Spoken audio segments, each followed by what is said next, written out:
नमस्कार।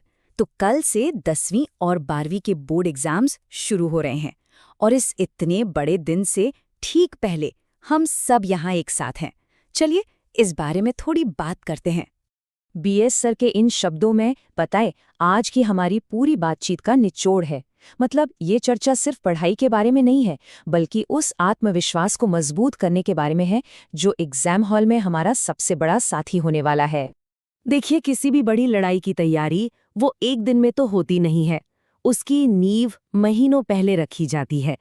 तो अब वक्त है उस मेहनत को याद करने का जो पूरे साल की गई है। इस एक लाइन में ना बहुत कुछ छिपा है। ये सिर्फ शब्द नहीं है, ये लगन और समर्पण का सबूत है। सच तो ये है कि पूरे साल बहुत जमकर मेहनत की गई है। ये स्लाइड उस पूरे सफर को दिखाती है। वो रातें जब नींद पर पढ़ाई भारी पड़ी, वो पल जब कोई सवाल हल नहीं हो रहा था पर हार नहीं मानी गई, बार बार कोशिश की गई। यही तो वो पल हैं जिनसे आज की तैयारी बनी है।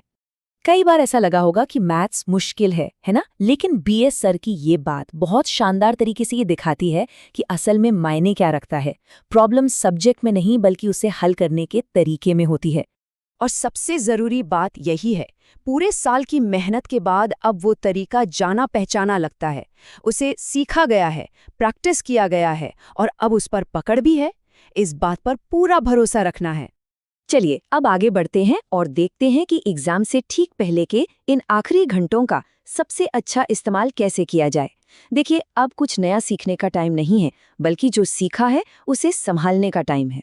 ये चेकलिस्ट बहुत बहुत ज़रूरी है। कोई भी नया टॉपिक अब सिर्फ कन्फ्यूजन बढ़ाएगा। जो कुछ पढ़ लिया है वो काफ़ी है, बस उस पर भरोसा रखना है। फॉर्मूले दोहरा लीजिए, ज़रूरी सवालों पर एक नज़र डाल लीजिए और सबसे ज़रूरी, दिमाग को बिल्कुल शांत रखना है। एक शांत दिमाग ही एग्ज़ाम में सबसे बड़ा हथियार होता है। ठीक है, तो तैयारी हो गई। अब बारी है परफॉर्मेंस की। एग्जाम हॉल के अंदर का जो वक्त होता है ना, वो बहुत क्रिटिकल होता है। आइए इसके लिए एक क्लियर स्ट्रैटेजी बनाते हैं। ये गेम प्लान आपको कंट्रोल में रखने में मदद करेगा। सबसे पहले पूरा पेपर पढ़ना है ताकि पता चले कि क्या क्या पूछा गया है। फिर उन सवालों को हल करना है जो अच्छी तरह आते हैं। इससे कॉन्फिडेंस बढ़ेगा। हर सवाल के स्टेप्स साफ साफ लिखने हैं। और हाँ, अगर कोई मुश्किल सवाल आ भी जाए तो घबराना बिल्कुल नहीं है। उसे छोड़कर आगे बढ़ना है और बाद के लिए टाइम बचाना है। और ये बात हमेशा याद रखनी है, खासकर मैथ्स में। अगर आखिरी जवाब गलत भी हो जाए ना, तो भी सही तरीके और स्टेप्स के नंबर मिलते हैं। इसलिए हर स्टेप को ध्यान से लिखना है। इससे नंबर हासिल करने में बहुत मदद मिलेगी।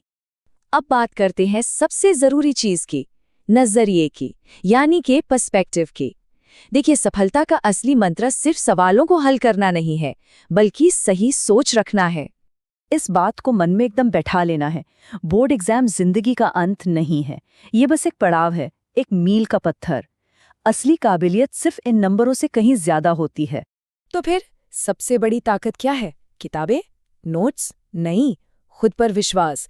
यही आत्मविश्वास किसी भी मुश्किल सवाल से लड़ने की हिम्मत देता है। तो फिर सवाल ये है कि सफलता का आखिरी फॉर्मूला क्या है? क्या ये कोई मुश्किल इक्वेशन है या फिर कुछ बहुत ही सिंपल? ये रहा वो फॉर्मूला, मेहनत जो पहले ही की जा चुकी है और आत्मविश्वास जिसे हम आज मजबूत कर रहे हैं। जब ये दोनों मिल जाते हैं तो सफलता पक्की है। यही है जीत का समीकरण। कल जब एग्जाम हॉल में अपनी सीट पर बैठें तो आंखें बंद करके मन में बस ये दोहराना है, मैं तैयार हूं, मैं ये कर सकता हूं। ये छोटा सा मंत्र अंदर की सारी घबराहट को दूर कर देगा। और हमें पूरा विश्वास है कि इस बार का जो नतीजा आएगा वो सिर्फ मार्कशीट में अच्छे नंबर ही नहीं लाएगा, बल्कि ये आत्मविश्वास को भी एक नई ऊंचाई पर ले जाएगा, जो भविष्य में हमेशा काम आएगा। मातसूत्रा क्लास की पूरी टीम और बीएस सर की तरफ से सभी चैंपियंस को ढेर सारी शुभकामनाएं। अब समय है अपना बेस्ट देने का। All the best.